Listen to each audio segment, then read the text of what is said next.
Apocalypse des zombies chapitre 9 Delta de la séquence de rêve 2 @Bunker Charlie épisode 2 25 mai 2021. Et pour Europe notre approvisionnement en matériel médical. Tout le monde était d'accord. Nous avons reculé par escouade et sommes retournés à nos véhicules.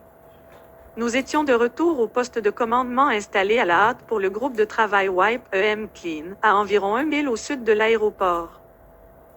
Les 4 escouades se reposaient. Personne n'avait hâte de rentrer.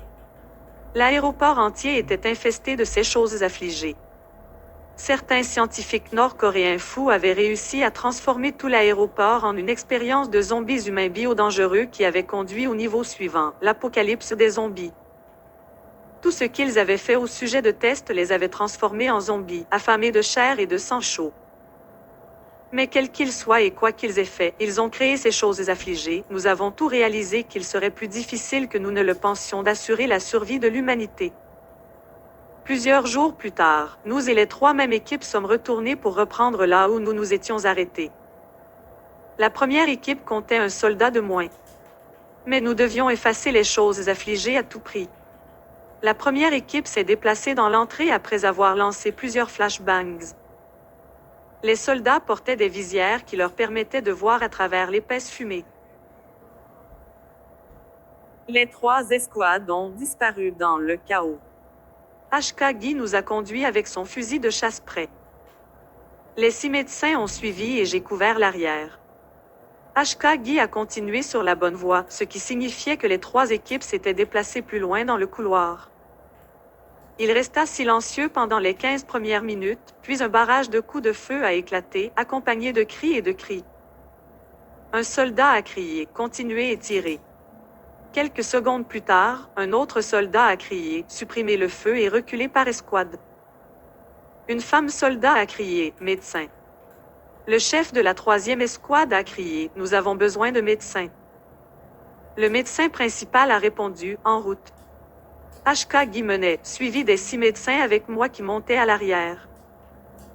Nous sommes arrivés sur les lieux moins d'1 minute plus tard pour constater qu'il y avait un certain nombre de choses affligées empilées jusqu'au plafond avec des parties de leurs corps arrachées. Les 3 escouades avaient anéanti ces choses affligées, mais maintenant l'approvisionnement en munitions pour leurs armes principales s'était tari. Ils utilisaient leurs armes de poing. L'arme de poing avait une capacité de 27 cartouches et les soldats utilisaient rapidement ces munitions. D'autres soldats nous traînaient leurs camarades blessés. Tous les 6 médecins sont allés travailler sous la supervision de HK. La grande majorité des blessures étaient des brûlures causées par le sang AC. S'il n'y avait pas de marque de morsure, il était alors possible de soigner les blessés.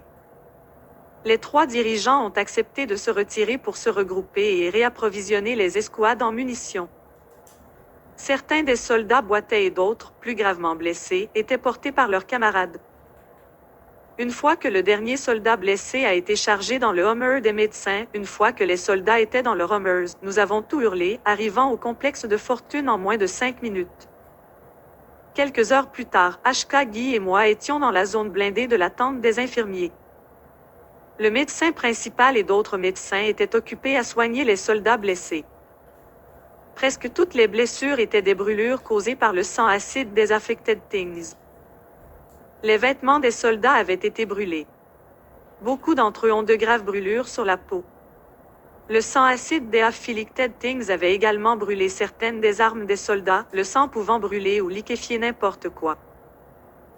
Plusieurs jours se sont écoulés et le groupe de travail Big Wigs n'avait pas libéré ni les 3 autres escouades de combat, ni les 3 autres escouades de combat pour reprendre la tâche consistant à nettoyer l'hôpital des Afflicted Things.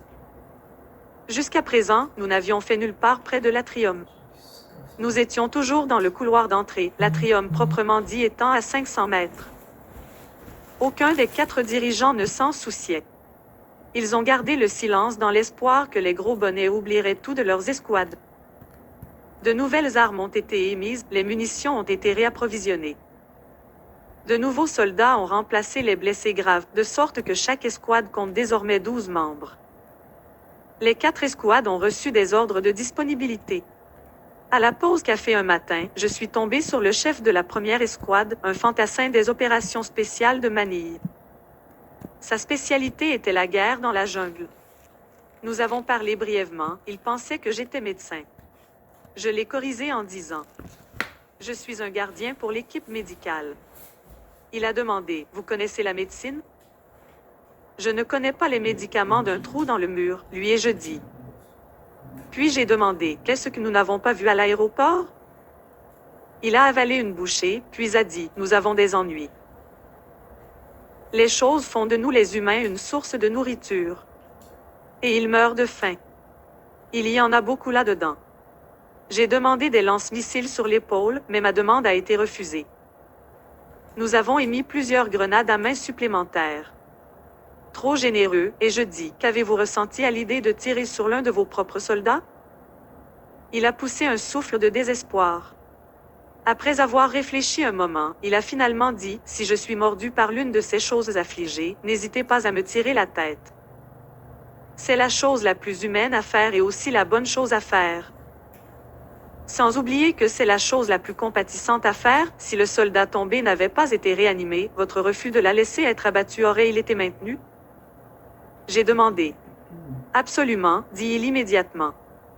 Qu'est-il arrivé à la chose compatissante et à la bonne chose à faire, ai-je demandé. J'avais entendu parler de ces choses, mais je n'en avais jamais été témoin avant l'une de mes soldats tombés au combat réanimé. Je ne vais pas vous tirer la tête, mais Ashka-gi n'aurait aucun problème à le faire. C'est un gros salaud. Nous avons tous les deux ri.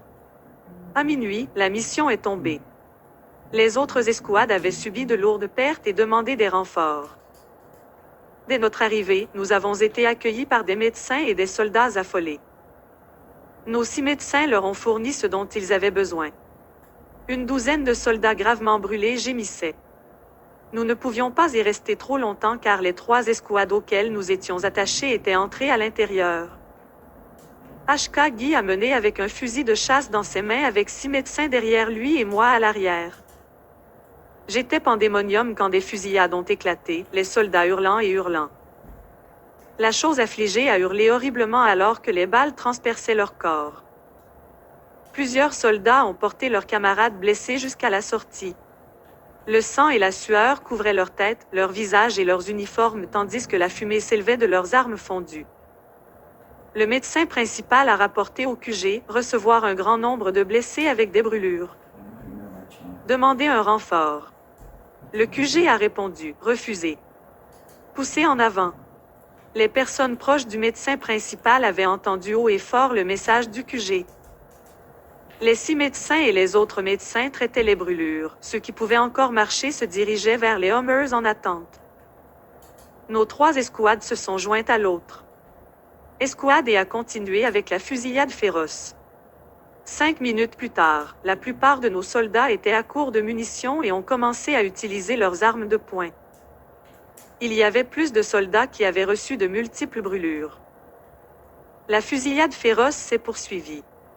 4 de nos 6 médecins transportaient des personnes gravement brûlées chez les médecins Hummer à l'extérieur. Un soldat traînait un camarade qui avait été mordu sur le côté gauche de son visage. Il était couvert de sang acide. Le médecin principal et certains des autres médecins l'ont examiné. Il était déjà mort, sur le point de se réanimer. Le médecin principal a fait signe à Ashka-gi de continuer en utilisant le protocole pour un événement. Les proches du soldat décédé se sont écartés du chemin et se sont cachés au coin avec moi. Ashka-gi a chargé son fusil de chasse de calibre 12 et a tiré un obus sur la tête du défunt. Des morceaux miniatures de crâne et de matière cérébrale éclaboussaient partout. Tous les chefs d'escouade ont ordonné à tout le monde de se retirer. L'un des dirigeants a crié, trop d'entre eux. Une fois que le dernier des soldats a été chargé dans le Hummer, les véhicules ont rugi hors de là. Le major général Mosk, commandant général de la force opérationnelle, originaire d'Estonie, était une femme grande et mince aux cheveux blonds courts. Elle était assise à son bureau avec son personnel de soutien tourbillonnant autour d'elle. Son bureau faisait partie des dédales d'autres bureaux érigés à la hâte et séparés par des boîtes et autres.